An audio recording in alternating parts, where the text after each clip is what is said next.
Speakers, don't you love to hear how great you are? You probably hear it all the time after you speak, almost no matter where you speak, because rarely does anyone come up to you and say, "Wow, that was boring. That was awful." Those people that don't like hearing you speak, most likely they aren't going to say anything to you at all. For those of you who are emerging speakers, people who want to become keynote speakers, professional speakers, or you simply want to speak professionally as a professional, maybe you own your own business, or you need to go out and speak as a manager or a CEO, whatever the case may be, who are you listening to? Whose feedback are you counting as important, as perhaps expert? And a lot of my friends, including myself, are involved in Toastmasters, a great organization, but around almost 100 years. It's designed to help people overcome the fear of public speaking. It's a very supportive group. Being supportive is one of its main objectives. That's great when you're overcoming the fear of public speaking, when you're just getting started, but it doesn't necessarily help you go to the next level, because what it does is it creates incredibly supportive feedback, even if supportive feedback isn't what's called for. People will tell you all day long how much they love your stories, how you emote, your eye contact, your vocal variety, your hand movements. People will support you because that's what they're supposed to do. Or maybe, on the other hand, they'll criticize you to death, but they won't actually have the expertise to give you real critical advice. But let's stay over on the supportive side, because it doesn't just happen in Toastmasters. You usually get it from your family too, from your friends. Maybe you're part of a speakers group that is trying to help each other become better speakers, but again, they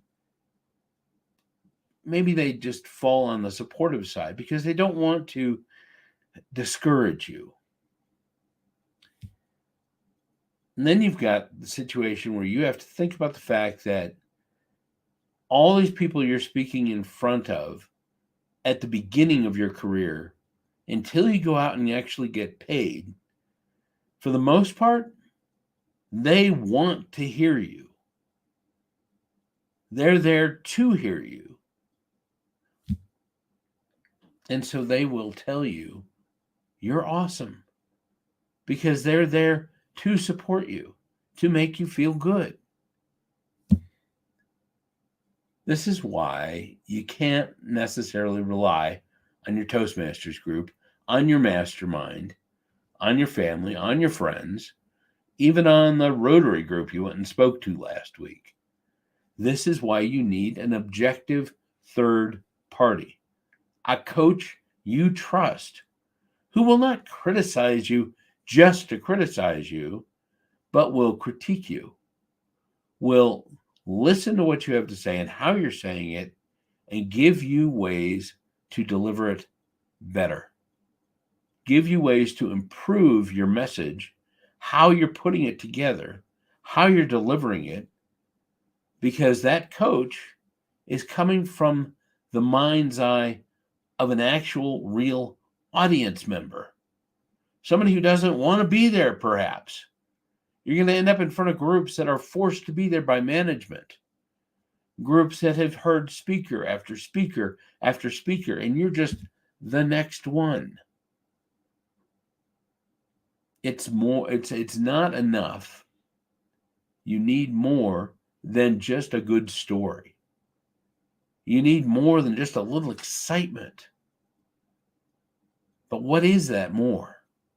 How can you put that together? Well, it depends on who you are. It depends on what you have to say, what your experiences are. And each speaker is a little bit different. There are methods, there are formulas, there are templates you can use. But what you really want to do is go find somebody you trust to listen to you and to help you create the best message you can deliver. That might be me. That might be somebody else. There's tons of coaches out there. What you have to ask yourself is, who do you trust? Are they there simply to support you and make you feel great about yourself, in which case you never necessarily change anything? Or are they there to push you forward, to help you create and deliver your best message? Make sure you go out there, speak anyway. As long as you're out speaking, you are giving yourself an opportunity to improve. If you want to help improve yourself by working with me, send me an email, rich.hopkins@gmail.com, or just leave a comment or a direct message, or however you're seeing this. If you're seeing this on a replay, just go ahead and let me know, and I'll be happy to spend a little bit of time with you and determine if we are a good fit. Have a great win anyway day. We'll talk to you next time.